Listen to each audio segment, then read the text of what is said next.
Hello hello నేను చరణ్ చంద్రశేఖర్. ఇవాళ కూడా ఒక మంచి టాపిక్తో మీ ముందుకు వచ్చాను. అండ్ టాపిక్స్ ఏదైనా నచ్చితే కనుక ఖచ్చితంగా ఫాలో అవ్వండి. అండ్ అలాగే సబ్స్క్రైబ్ చేయండి నా ఛానల్కి. అలాగే మీ సజెషన్స్ ఖచ్చితంగా నాకు ఇవ్వండి. అంటే నేను ఇంకా గ్రో అవ్వడానికి చాలా ఛాన్సెస్ ఉంటాయి మీ సజెషన్స్తోనే. అలాగే ఈ టాపిక్ కొంచెం కామన్గా జరిగే టాపిక్. మనము ఒక 6 మంత్స్ 7 మంత్స్ తర్వాత ఎవరినో ఒకరిని కలిసి చూస్తుంటాం.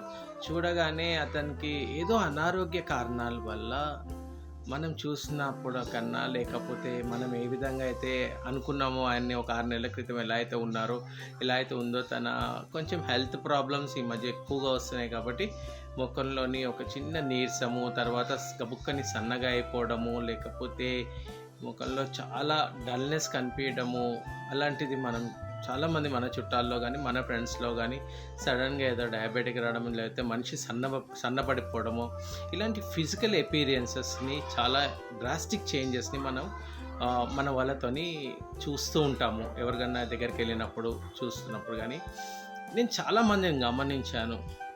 వెంటనే వాళ్ళని చూసి వీళ్ళు ఏంటండి అలా అయిపోయారు, అసలు ఎలా ఉండేవాళ్ళండి మీరు, ఏంటి ఇలా అయిపోయారేంటి, అసలు ఏం ఒంట్లో బాగాలేదు మీకు, అసలు మీరు ఇలా ఉంటారని నేను ఎప్పుడు అనుకోలేదు, ఎంత పాడైపోయారండి, అసలు ఎలా అయిపోయారేంటి.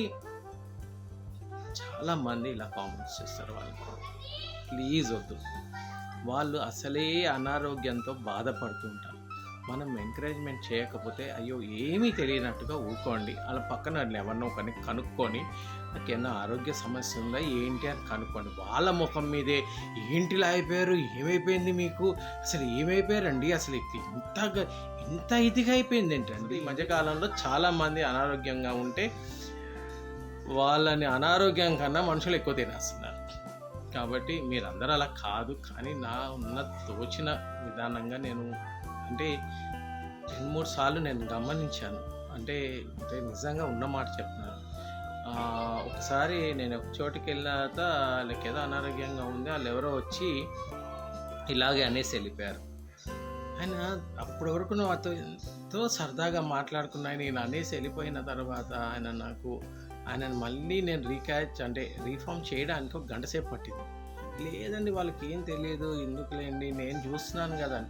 వాళ్ళు ఏదో అనేసి వెళ్ళిపోయారు. ఇట్లా ఏంటండి ఇలా అయిపోయారేంటి, అలా అయిపోయారేంటండి, అయ్యో చూపించుకోండి, చాలా ప్రమాదం అండి ఇది అది. వాళ్ళకి ఏం తెలియదు దాని గురించి. నన్ను అట్లా అంటే వాళ్ళు వెళ్ళిన తర్వాత ఆయన పడ్డ క్షోభను చూసి, బాధని చూసి నేను ఈ వీడియో చేస్తాను.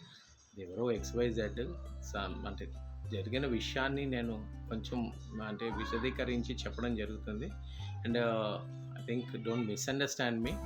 అనారోగ్యంగా ఉన్న వాళ్ళని కలిసిన, వాళ్ళతో మాట్లాడినా ఎప్పుడు ధైర్యం చెప్పండి. మీరు మొన్నటికన్నా ఇవాళ బాగున్నారనే చెప్పండి. బాగోపోయినా పర్వాలేదు, వాళ్ళు మీరు మొన్నటికన్నా ఇవాళ బాగున్నారు, ఇవాళ బాగా కనిపిస్తున్నారండి అని అంటే వాళ్ళకు కూడా ఏదో ఒక చిన్న ధైర్యం అని అనిపిస్తుందని నా భావన. తప్పు ఉంటే మన్నించండి. ఇది ఒప్పు అయితే కొంచెం పాటించి చూడండి. Thank you so much.